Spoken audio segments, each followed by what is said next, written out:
예, 2020년 사회복지공동학술대회 한국사회보장정보원 세션입니다. 주제는 포스트 코로나 시대 사회보장의 변화와 대응이라는 주제로 시작하도록 하겠습니다. 오늘 발표는 2개를 발표하고 토론하도록 하겠습니다. 첫 번째 발표는 코로나 이후 사회서비스 현장의 변화와 함의라는 주제로 김원학 박사와 최기정 전문위원이 연구를 하였는데, 발표는 최기정 전문위원이 하도록 하겠습니다. 두 번째 발표는 팬데믹 시대 사회보장 데이터 활용 방안에 대한 탐색을 발표하는데, 김인수, 최솔지, 모경춘 본부장께서 연구를 하신 부분을 김인수 부연구위원께서 발표를 하도록 하겠습니다. 그럼 첫 번째 발표인 코로나 이후 사회서비스 현장의 변화와 함의를 최기정 전문 연구원께서 발표를 하도록 하겠습니다. 예, 발표 부탁합니다.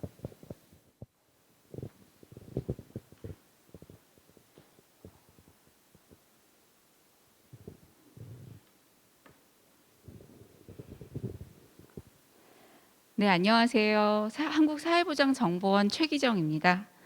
이번 발표는 지난 6월에 우리 정보원의 김은하 박사님 책임으로 제가 함께 참여하여서 수행한 질적 연구에 대한 내용입니다.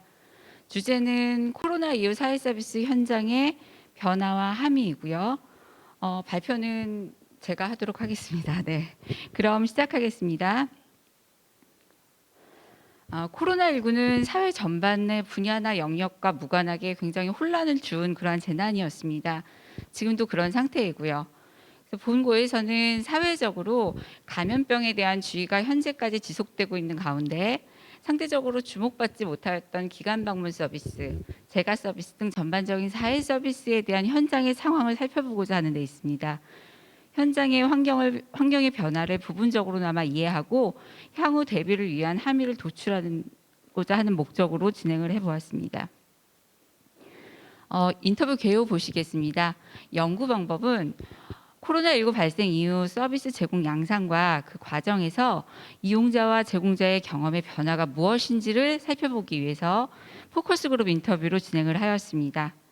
팀별 최소 2시간 동안 인터뷰 참가자들이 경험에 기반하여서 의견을 내면 그 내용을 수렴하여서 내용을 가지고 분석해서 주제별로 범주화하는 과정으로 진행을 하였습니다. 그 인터뷰 대상자들에 대한 내용을 좀 표로 구성을 해봤는데요. 서울에 있는 3개의 구의 복지관 2곳과 재가노인 복지시설에서 근무를 하고 있는 센터장급 3명, 그리고 팀장급 4명, 사회복지사 3명과 실제 돌봄 서비스를 제공하고 있는 활동지원사 3명을 대상으로 인터뷰는 진행을 하였습니다. 그래서 내용을 들으시는 여러분들은 제가 지금 발표하고 있는 PPT 외에 자료집에 실려 있는 인터뷰 대상자들이 직접적으로 이렇게 표현하신 그 화법 내용을 함께 참고하시면 조금 더 좋을 것 같습니다. 인터뷰에 진행했던 주요 질문 내용은 코로나19 발생 이후에 시설 운영 측면에 어떤 변화가 있었는지, 그리고 시설 서비스 제공 과정에서의 변화는 무엇이었는지, 또 코로나19 발생 이후에 시설 업무의 환경의 변화가 무엇이었는지를 주요 질문으로 진행을 하였습니다. 내용에 대해서 분석을 해보니까 크게 상위 주제 5개와 그에 따르는 하위 주제별로 확인을 할 수 있었는데요. 이제 상위 주제 5개는 기존 서비스 제공 과정에서 기간의 변화가 나타난 부분, 그리고 서비스 제공자의 추가 업무가 발생한 부분, 기관 방문 이용 서비스가 중단되었다는 것과 그럼에도 불구하고 기존 서비스 보완을 위한 노력이 있었었고, 또 새로운 서비스의 제공 방식이 등장했다라는 이렇게 크게 5가지의 범주로 확인을 할 수 있었습니다. 코로나19 사회 서비스는 지속적으로 제공되는 방문 돌봄 서비스하고 기관에서 이용하다가 중단된 서비스로 크게 나누어 볼 수 있었는데요. 이렇게 코로나 이후에도 방문 돌봄 서비스에 대해서는 큰 변화가 없이 지속적으로 진행될 수 있었다는 것은 이용자 입장에서 코로나로 인한 어떤 감염병에 대한 두려움보다도 본인들이 기존에 제공받았던 돌봄 서비스에 대한 욕구가 크다라는 것을 인터뷰를 통해서 확인이 가능했고요. 각각 분석 결과를 상위 주제별로 구분하여서 이제 말씀을 좀 드리도록 할게요. 첫 번째 결과입니다. 기존 서비스 제공 과정에서의 기간 변화가 나타나는 것을 확인할 수 있었습니다. 이러한 코로나19 상황 속에서도 제공 기관에서는 제공 인력에 대한 건강과 위생 관리 부분의 업무를 더 정확히 했어야 되고 집중적으로 했어야 됐기 때문에 그 속해 있는 제공 인력들이 외출을 하거나 어떤 모임에 참가하거나 할 때에는 꼭 조심해라, 잘 위생 관리를 해야 된다라는 그런 공지 사항 등등이 추가적인 업무로 발생하는 것을 확인할 수 있었습니다. 또 그 과정에서 기관의 관리자는 실제 제공 인력이 본인들의 건강 상태를 잘 솔직하게 언급하고 있는 것인지에 대한 확신이 없기 때문에 심적인 부담과 그러한 부분으로 인한 애로사항이 있다라는 표현을 하셨고요. 그리고 이런 기존 서비스 제공 과정에서의 계속 기관 변화의 내용 중에는 기존의 이러한 제공 인력들에 대한 교육이 전체 강당에서 집단으로 운영이 됐었던 것을 변화하는 방식이 나타났는데요. 매달마다 일정표 제출을 위해서 기관을 방문하면 전체 대상으로 교육을 하던 방식을 코로나19 발생 이후에는 강당에서 딱 서류만 제출하고 가게끔 하고 대신 1:1 교육을 하거나 소수 인원을 대상으로 하는 동영상 교육으로 바뀌는 양상을 확인할 수 있었습니다. 두 번째 분석 결과입니다. 서비스 제공자의 추가 업무가 발생하는 부분을 확인할 수 있었습니다. 먼저 본인의 위생 및 안전 문제에 대한 주의 부분이 나타났었고요. 그리고 서비스 제공자가 이용자에게 직접적으로 만나는 제1차적인 최접전이다 보니까 이용자에 대한 위생 습관 관리에 대한 부분도 이러한 추가 업무로 나타나게 되는데요. 제공 인력은 이용자에게 마스크를 착용하거나 손 씻기 등의 어떤 위생 습관을 강조하는 과정에서 여러 가지 애로사항이 있음을 말씀을 하셨습니다. 특히 입모양을 보고 의사소통을 해야 하는 청각장애인은 마스크 착용을 불편해하셨고요. 또 노인인 경우에는 평소에 습관이 되어 있지 않았기 때문에 아무리 위생적인 부분을 강조해도 이 부분에 대해서 습관화되지 않는 어려움이 있었습니다. 호흡이 약한 장애인 같은 경우에는 마스크 착용을 지속적으로 계속하는 부분에 대한 어려움도 나타나고 있었기 때문에 이런 이용자들을 대상으로 할 때의 서비스 제공자는 더 많이 관심을 가졌어야 되고 더 많은 업무로 치중할 수 있는 부분을 확인할 수 있었습니다. 그리고 또 하나 이런 서비스 제공자의 추가 업무 중에 하나는 서비스 설계자 역할을 하게 되는 그러한 양상을 보였는데요.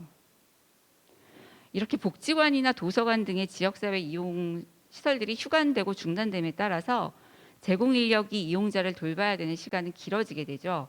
그래서 제공 인력은 여분의 시간을 보내기 위해서 자체적인 고민을 하게 됩니다.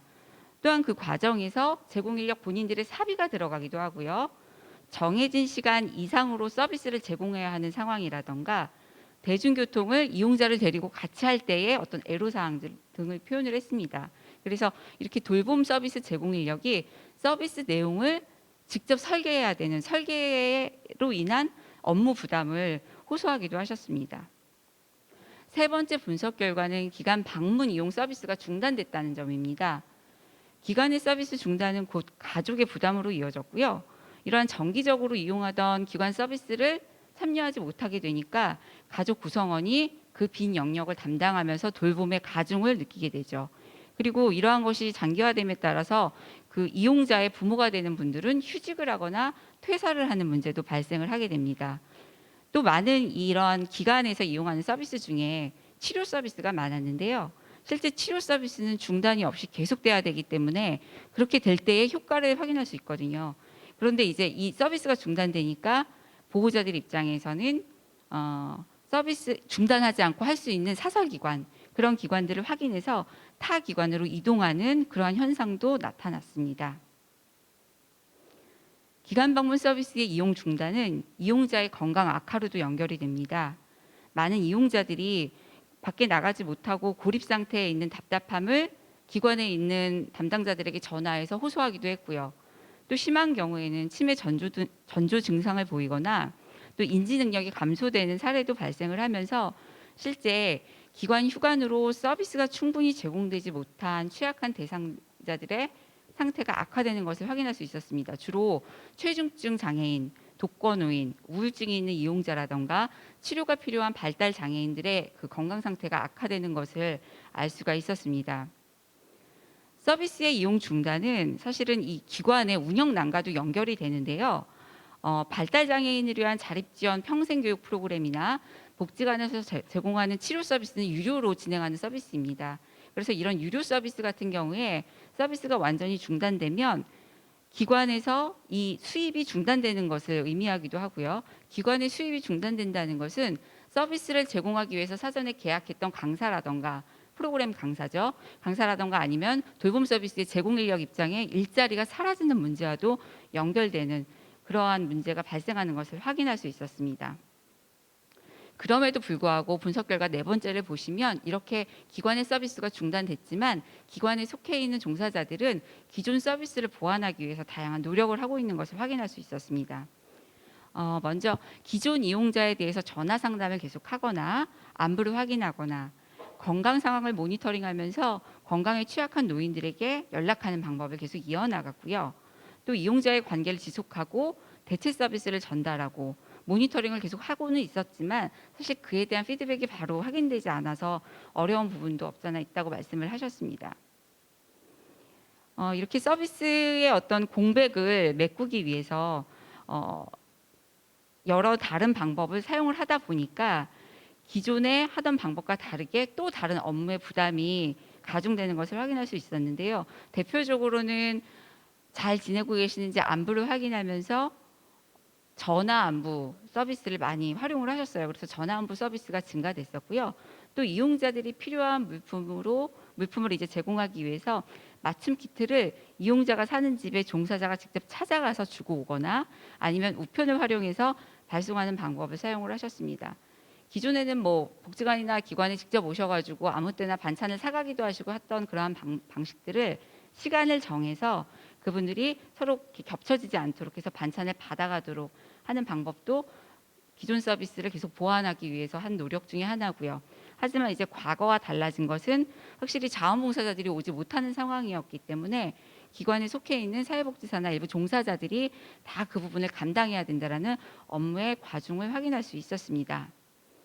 개별 기관에서 가능하다면 대체 서비스 등을 통해서 이용자들에게 서비스가 지속되도록 하는 노력이 계속 있는 가운데 과거보다 어려워졌고 양도 많아졌다라는 인식을 종사자들은 하고 있었고요.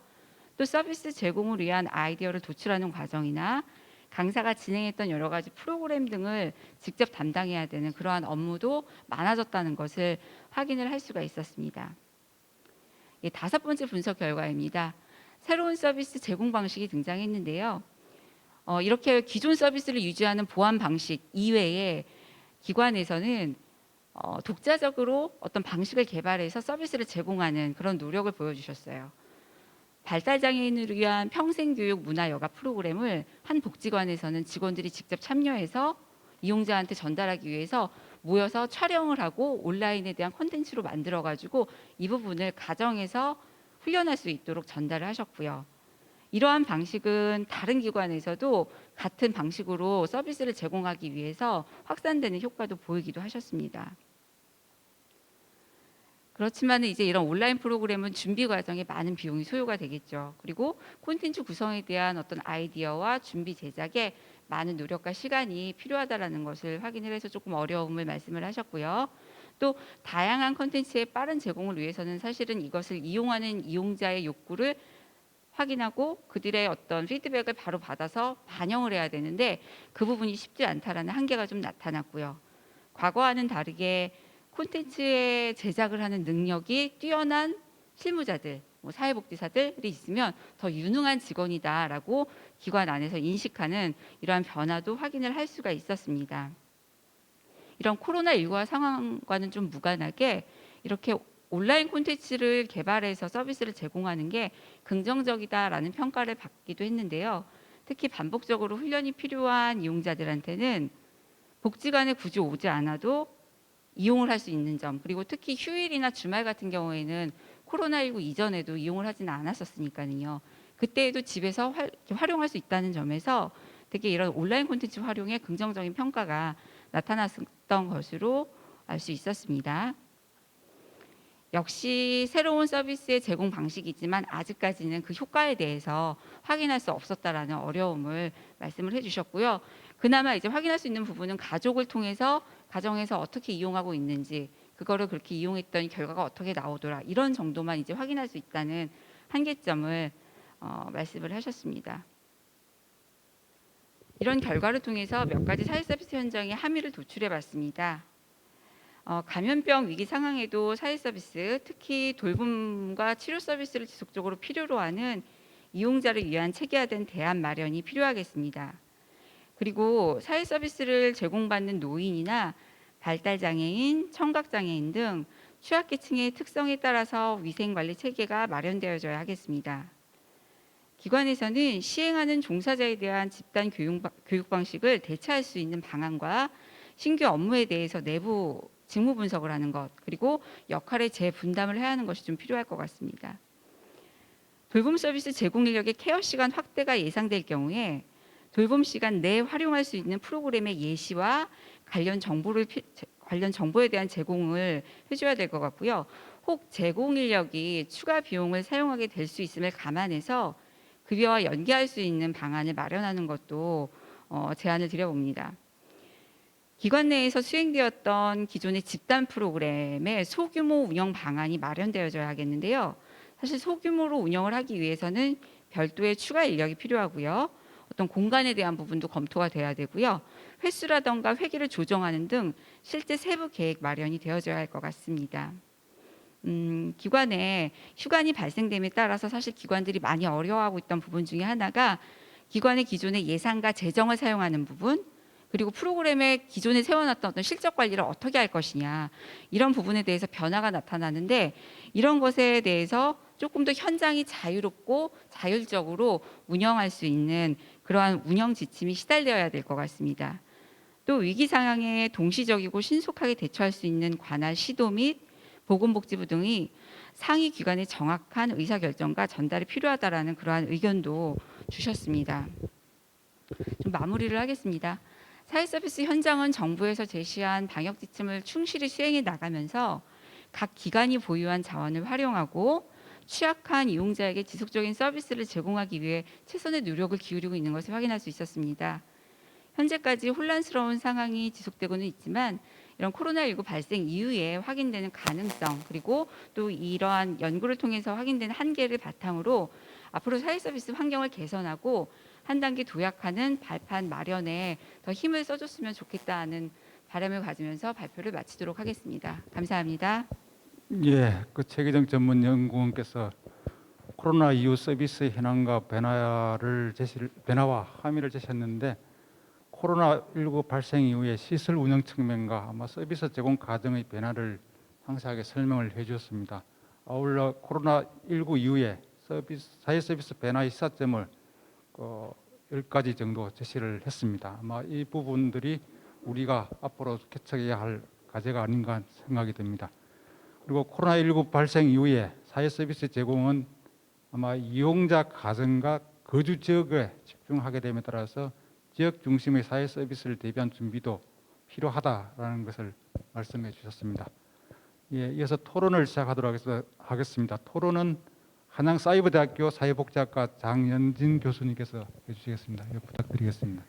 네, 안녕하세요. 한양사이버대 사회복지학과 장연진입니다. 우선 발표 잘 들었고요.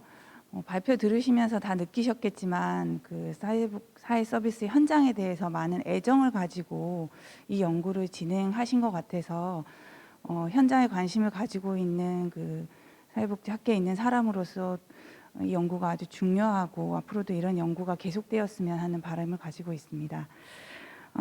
지금 현재 이제 코로나가 예상보다 장기화되고 있고요. 또 2020년을 마감하면서 2021년을 어떻게 보내야 될지에 대해서 현장에서 많은 관심을 가지고 있습니다. 그래서 이 연구가 그런 측면에서도 시의적절하고 매우 의미가 있는 연구라고 생각이 듭니다. 이 연구에 대해서 제가 어떤 지적을 하기보다는 저도 가졌던 고민을 함께 나누는 자리로 생각하고 몇 가지 의견 말씀드리겠습니다. 먼저 이 연구의 대상자는 서비스 제공자분들이시죠. 그래서 센터장님, 또 사회복지사분들, 또 활동지원사분들까지 포함하셨는데요.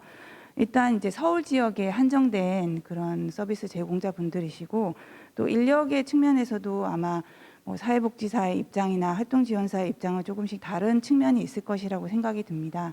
그래서 이 연구가 이제 시발점이 되어서 앞으로 조금 그 한국 사회보장 정보원에서 뭐 어떤 지침이나 매뉴얼 같은 것을 제공하게 된다면 조금 지역을 넓혀서 서울 지역에 한정되지 않는 다양한 지역에 따른 차이나 또 인력에 따른 차이를 반드시 고려하셔서 그 내용을 좀 준비하셨으면 하는 바람이 있습니다. 그다음 두 번째 이제 인터뷰 내용을 녹취하고 이제 분석하는 과정인데요.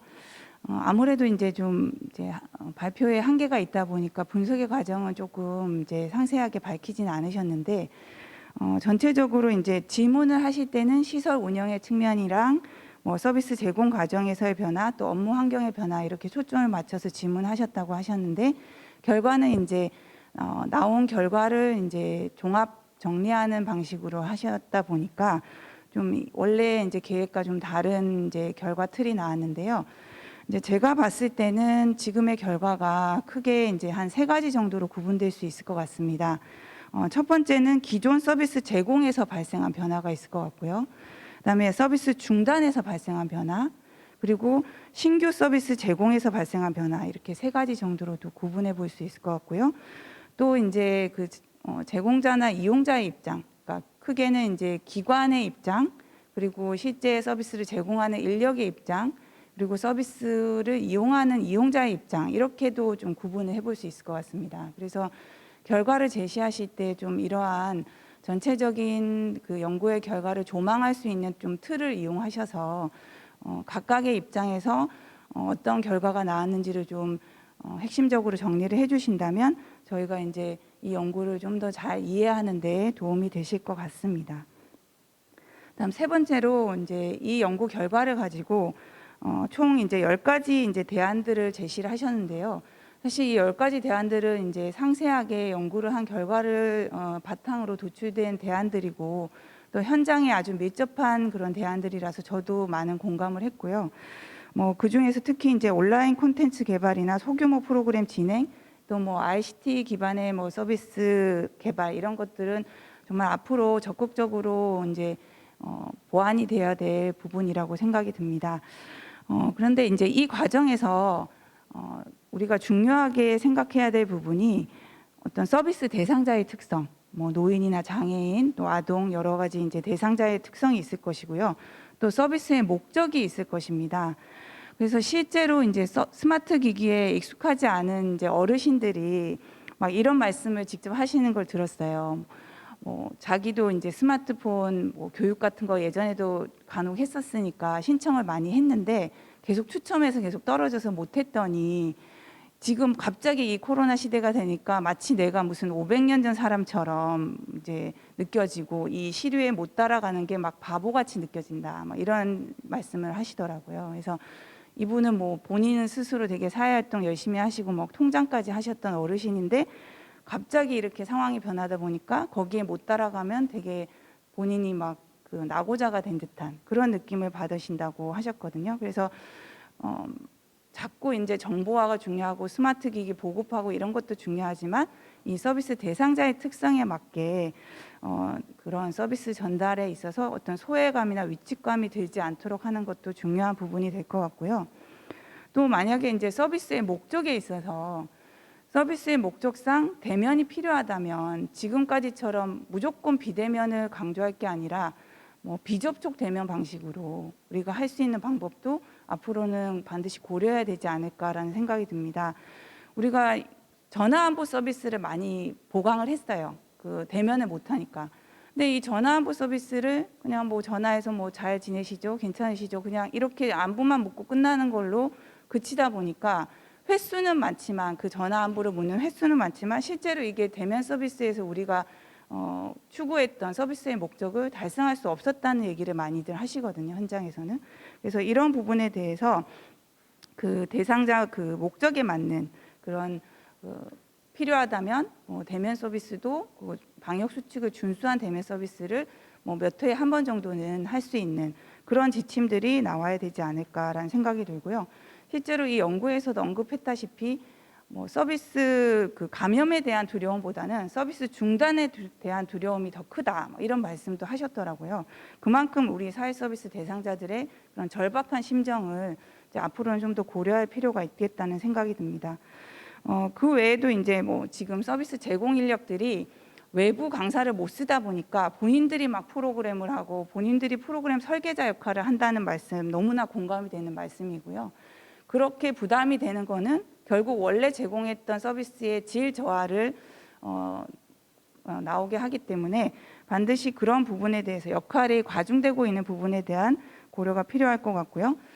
이제 마지막으로 그 IT 기술에 관련해서 우리 사회복지사 선생님들이 지금 거의 뭐 IT 전문가가 돼가고 계신데 또 그 와중에도 또 잘 못 따라가시는 분들은 막 본인이 또 뒤처지는 것 같은 생각이 든다고 많이들 얘기하시더라고요.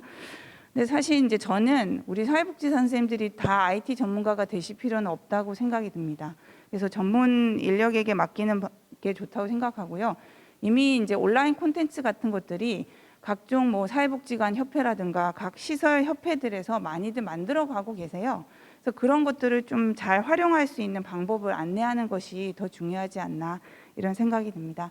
그래서 아까 앞서도 말씀드렸지만 저 서비스를 이제 이렇게 정책을 기획하고 설계하는 쪽에서 이렇게 현장에 깊은 관심을 가지고 이런 현장 인력들의 목소리를 듣는 연구를 했다는 것에 대해서 저는 이 연구의 의의를 높이 사고 싶고요.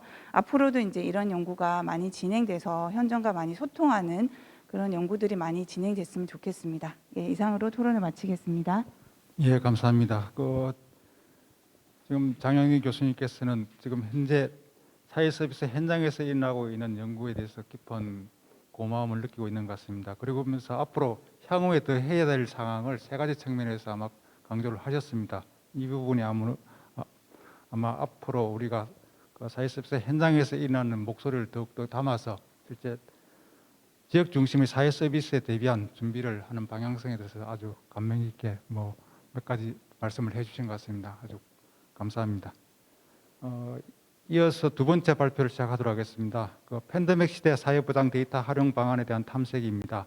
발표는 김인수 사회보장정보원의 부연구위원께서 해주시겠습니다.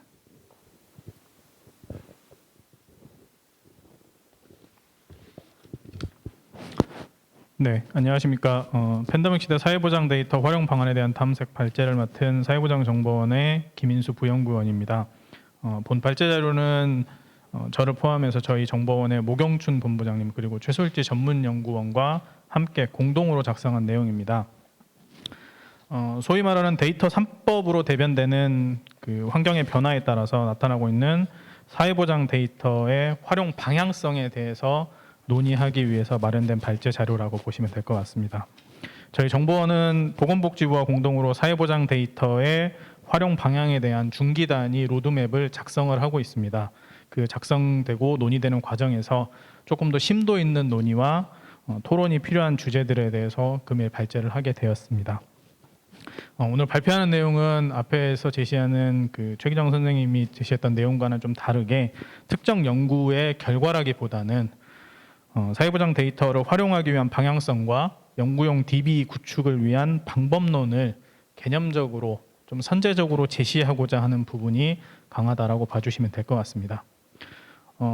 나중에 추후에 조금 더 구체적으로 말씀드리겠습니다만 저희 사회보장정보원은 사회보장과 관련된 많은 데이터를 보유하고 있습니다. 그러나 그 데이터의 양과는 반대되게 실질적인 이용은 잘 이루어지지 않고 있습니다. 사회보장 데이터를 이용한 분석, 연구, 이를 통한 정책적 제안 이런 데에 대한 논의들은 이미 10여 년 전부터 저희 기관이 만들어지는 당시에서부터 이미 많이 논의되었고 시도를 하고 있었습니다만 실질적으로는 사회보장 데이터가 가지고 있는 데이터의 특성 그리고 법적인 한계 등으로 인해서 상당 부분 진행이 미진한 상황이었습니다. 심지어 해당 데이터를 보유하고 있는 사회보장 정보원 내에서조차도 내부적인 이용조차도 좀 쉽지 않았던 그런 현상이 있었습니다. 그러나 데이터 3법에 대한 개정 그리고 데이터 기반 행정 활성화 관련된 행정 활성화 법률 등의 시행으로 인해서 이 사회보장 데이터를 활용하기 위한 사회적 분위기가 조성이 되었고 이를 통해서 보건복지부와 한국사회보장정보원이 사회보장 데이터를 적극적으로 활용하고 또 외부 연구자분들께도 개방할 수 있는 방안에 대해서 논의를 하게 되었습니다. 그래서 오늘 발제는 한국사회보장정보원, 나아가서는 복지부, 조금 더 나아가서는 외부 연구자분들께서 활용하시는 사회보장 데이터를 내부적 활용, 그리고 외부적 활용, 더 나아가서는 관계 부처와의 데이터 연계라고 하는 부분에 있어서의 확장성이라고 하는 부분을 중심으로 발제를 진행할까 합니다. 그리고 그 방법론으로서 저희가 이번에 제시하게 되는 PSR이라고 하는 데이터 관리 체계에 대한 개념을 제시하는 내용으로 발제를 진행하도록 하겠습니다. 발제의 순서는 총 5가지로 되어 있고요. 배경과 필요성에 대한 부분을 중심으로 짧은 시간이니 중요한 내용들 위주로 발제를 진행하도록 하겠습니다. 먼저 첫 번째 배경을 보시면 될 것 같습니다. 다들 아시겠지만 코로나19라고 하는 팬데믹 사태로 인해서 사회보장에 대한 중요성은 그 어느 때보다 강조되고 있습니다. 특히 사회적 약자들을 대상으로 하고 있는 사회보장 제도이니만큼 이 코로나라고 하는 전염병 대유행의 사태에 있어서 언제든지 피해를 볼 수 있는 사람들에 대해서 어떻게 보장을 하고 그들이 최소한의 인간적인 삶을 살 수 있도록 하는 것과 관련된 내용들은 굉장히 중요해지고 있습니다. 그리고 그들에 대한 보장을 위한 방법으로 사회보장과 관련된 데이터의 활용이 점점 더 강조되고 있는 상황입니다. 그러나 다들 아시겠지만 지난 4월 긴급재난지원금 지급과 관련된 부분에 있어서도 볼 수 있듯이 사회보장 데이터에 대한 활용이라고 하는 부분이 생각보다는 미진한 상황입니다. 그러다 보니 어떻게 하면 조금 더 활용성 있게 현실에 맞는 데이터를 활용할 수 있을 것인가에 대한 논의들이 필요하게 되었고요. 오늘 이 발제 자료를 마련하고 진행하는 데 있어서의 배경이 되었다라고 보시면 될 것 같습니다. 현재 저희 사회보장정보원이 가지고 있는 사회보장 데이터 현황에 대해서 간략하게 말씀드리겠습니다. 대부분의 사회보장과 관련된 제도 정책들은 보건복지부를 중심으로 진행이 되고 있고요. 그 보건복지부에 있는 여러 소관 사업들 중에서도 상당 부분의 사회보장 데이터들이 저희 한국사회보장정보원이 보유, 운영하고 있는 상황입니다.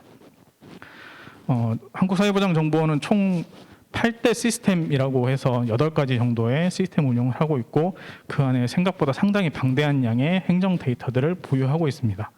제시된 내용은 물론 조금 시점이 지난 자료이긴 합니다만 매일같이 갱신되고 새롭게 생성되는 데이터들이 있기 때문에 지금 이 시간에도 데이터의 양은 계속 늘어나고 있다고 보시면 될 것 같습니다.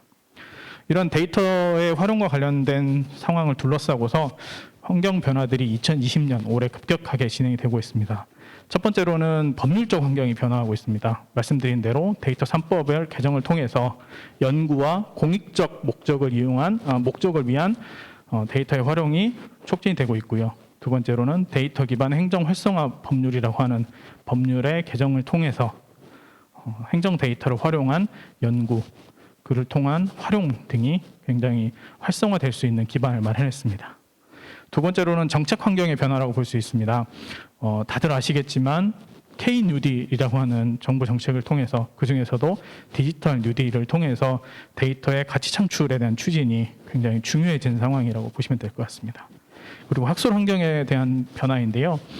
기존까지는 그냥 단순히 사업 단위로 저장돼 있던 이 데이터들이 개인 단위로 좀 활용에 대한 부분이 필요하다라고 하는 필요성들이 제기되고 있습니다.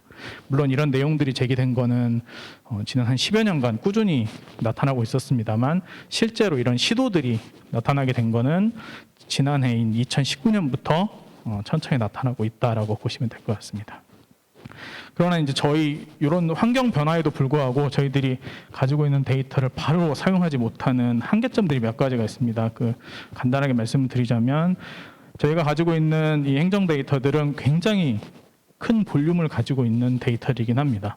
그러나 활용성에 있어서는 굉장히 떨어지고 있고 특히 이제 저희가 요즘 강조하고 있는 빅데이터로서의 활용성에 대한 부분들은 한계점을 가지고 있는 상황이긴 합니다. 특히 데이터를 통해서 저희가 추구하고 있는 가치 창출이라고 하는 부분에 있어서 한계점을 많이 가지고 있는 상황이기도 하며 집행적인 성격이 굉장히 강한 행정 데이터이다 보니 활용성이라고 하는 분석 목적이나 연구 목적으로서의 활용성이 많이 떨어진 것들은 사실입니다.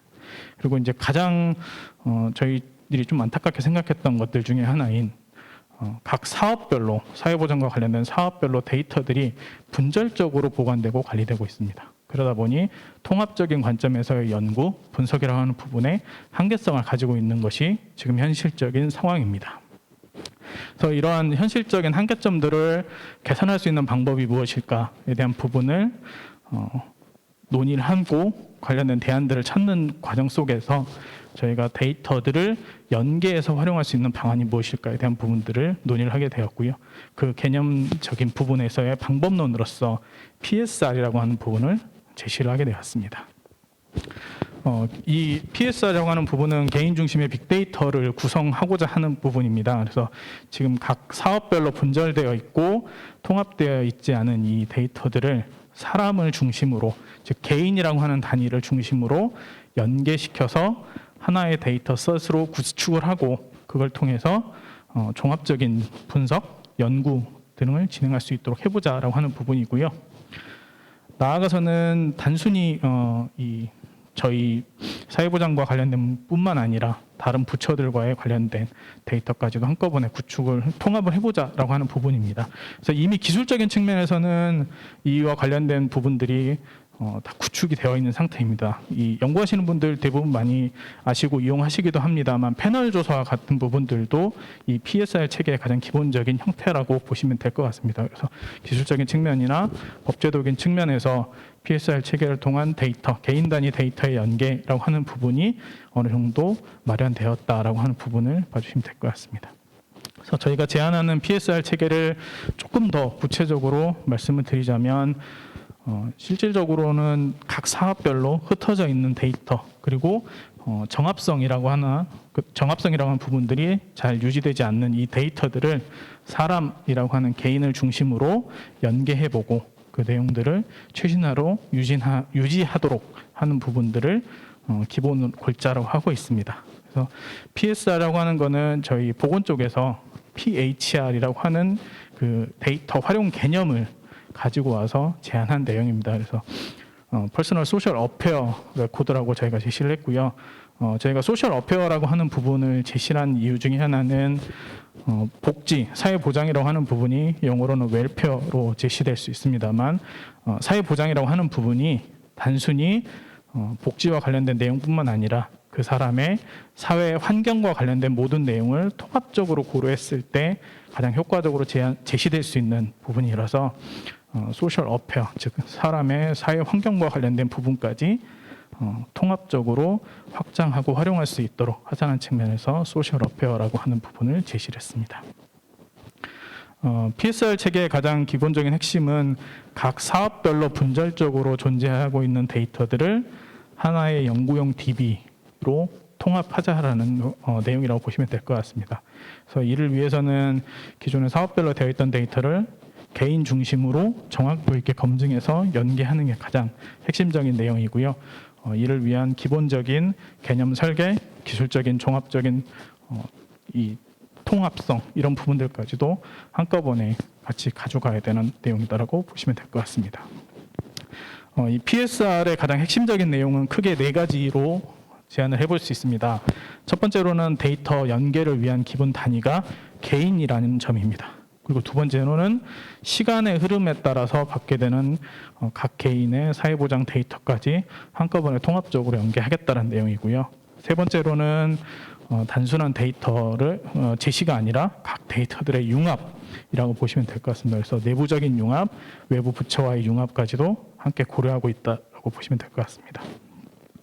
마지막 4번째로는 각 정보들의 연계에 있어서의 실시간 연계를 핵심 사항으로 하고 있습니다. 그래서 지금 저희 사회보장정보원이 가지고 있는 8대 시스템 안에 동일인에 대한 내용들을 확인하다 보면 동일인에 대한 정보들이 각각 다르게 존재하는 경우들이 생각보다 많습니다.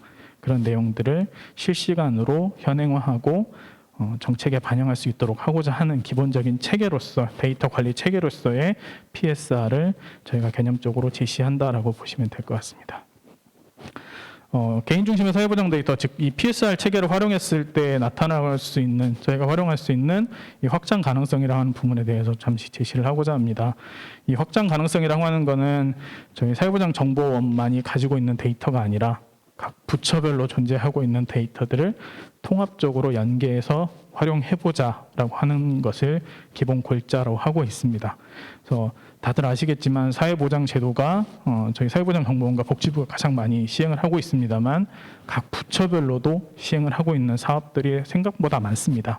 그런 사업들에 대한 정보들을 통합적으로 연계하는 부분을 바탕으로 더해서 각 개인과 관련된 생활 환경에 대한 부분들을 전부 다 연계하고 통합적으로 활용해서 연구하는 데 활용하고자 하는 내용들을 담고 있다고 보시면 될 것 같습니다.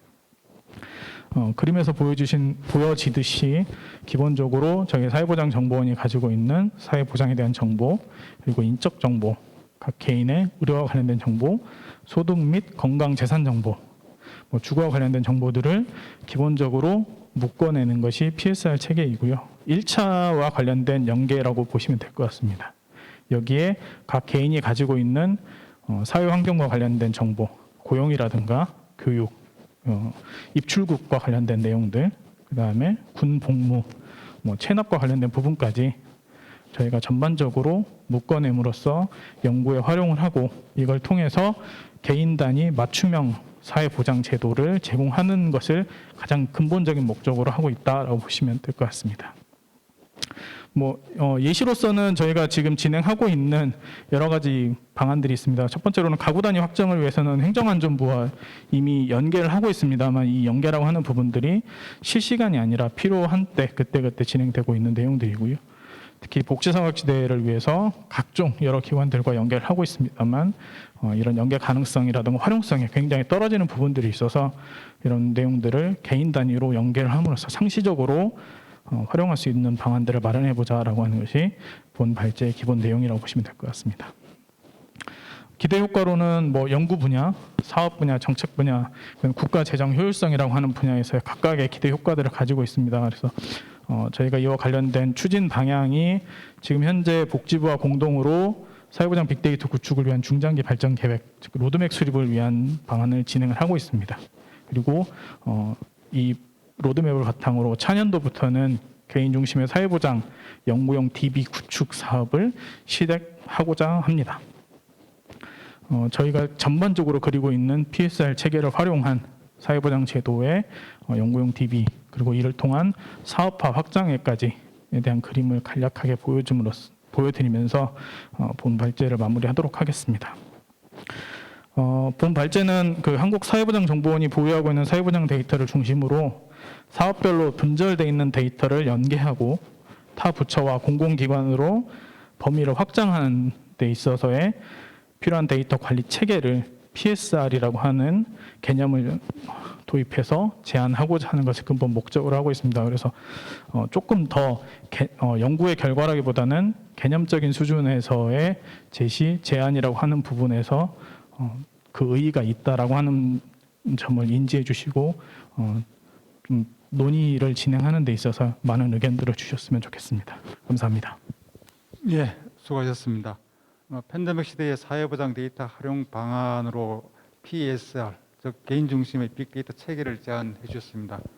아울러 개인 중심의 사회보장 데이터 활용과 확장 가능성에 대해서 발표를 해 주셨습니다. 토론은 강원연구원의 전지성 부연구위원께서 해주시겠습니다. 예, 부탁드리겠습니다. 예, 우선 발제를 준비해 주신 김인수 박사님께 감사 말씀드립니다. 지자체에서 최근에 코로나19 사태에 있어서 지원의 핵심은 사회적 약자와 저소득층 대상의 발굴, 그다음에 시급한 빠른 지원이었습니다. 실제 이 지원 과정에서 문제가 됐던 것들이 대상자가 누구냐라는 게 명확하지 않았다라는 게 있었고요. 그로 인해서 신청과 신청에 대한 확인 그리고 지급까지 과정의 일정 부분 시간이 소요됐던 것이 사실입니다.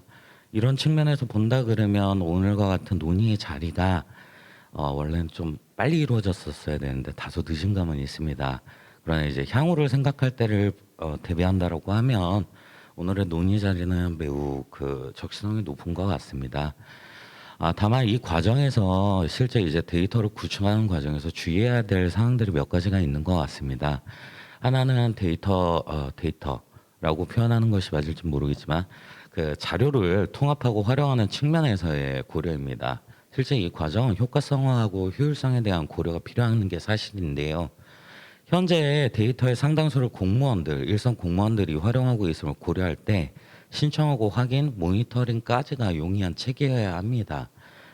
그리고 데이터 통합을 통해서 무엇을 할까라는 측면에서 고려한다라고 생각을 하면 결과적으로는 이 데이터를 활용해서 사각지대를 발굴하고 선제적으로 지원한다라는 조건이 하나가 있고요. 그다음에 정확한 타겟팅을 통해서 좀 더 차별화된 정책, 그리고 시급한 지원으로 연계하겠다라는 측면을 감안해 주셨으면 하는 부분이 있습니다. 그리고 마지막으로 이 데이터를 이용하는 이용자 측면에서 고려한다 그러면 결과적으로는 연구자, 민간인일 것을 예측해서 활용도를 좀 제고할 수 있는 방안으로 넘어가 주셨으면 하는 부분입니다. 그래서 사전에 좀 다양한 집단들, 이용하고자 하는 사람들, 그리고 원하는 데이터의 형태와 원하는 데이터의 종류를 미리 한번 좀 사전에 의견 수렴해 주셔서 구축하실 때 좀 체계상에 담아 주신다면 그 효과를 배가하지 않을까라는 생각을 가집니다. 그리고 실제 이 여러 데이터들을 통합해서 활용하는 우리 한국 사회보장정보원 측면에 있어서도 내부 체계에 대한 개선이 좀 필요한 게 사실입니다. 여러 시스템의 자료를 통합해야 되는 부분이 있습니다. 그러나 지금 현재 오랜 기간 사용했던 체계들이기 때문에 크게 흔들지 않을 수 있어야 하는 체계가 기본이고요. 그리고 현재 가지고 있는 데이터 그 큰 8종의 데이터가 있다고 말씀 주셨는데요. 개인과 관련한 데이터가 있고 기관과 관련한 데이터들이 있습니다. 그래서 개인과 기관 간의 자료를 좀 구분해 주셔서 보장원 기관 내에서 그 기관 내 뭐 통합을 하시는 작업, 그다음에 복지부처 내에서 통합하는 작업, 그리고 나가 부처 간 통합으로 연기해 주시는 그 작업이 이루어졌으면 하는 바람입니다. 그리고 실제 구축 DB를 활용하는 측면에 있어서 연구를 할 수 있는 기능이 좀 필요하지 않을까라는 생각이 있고요.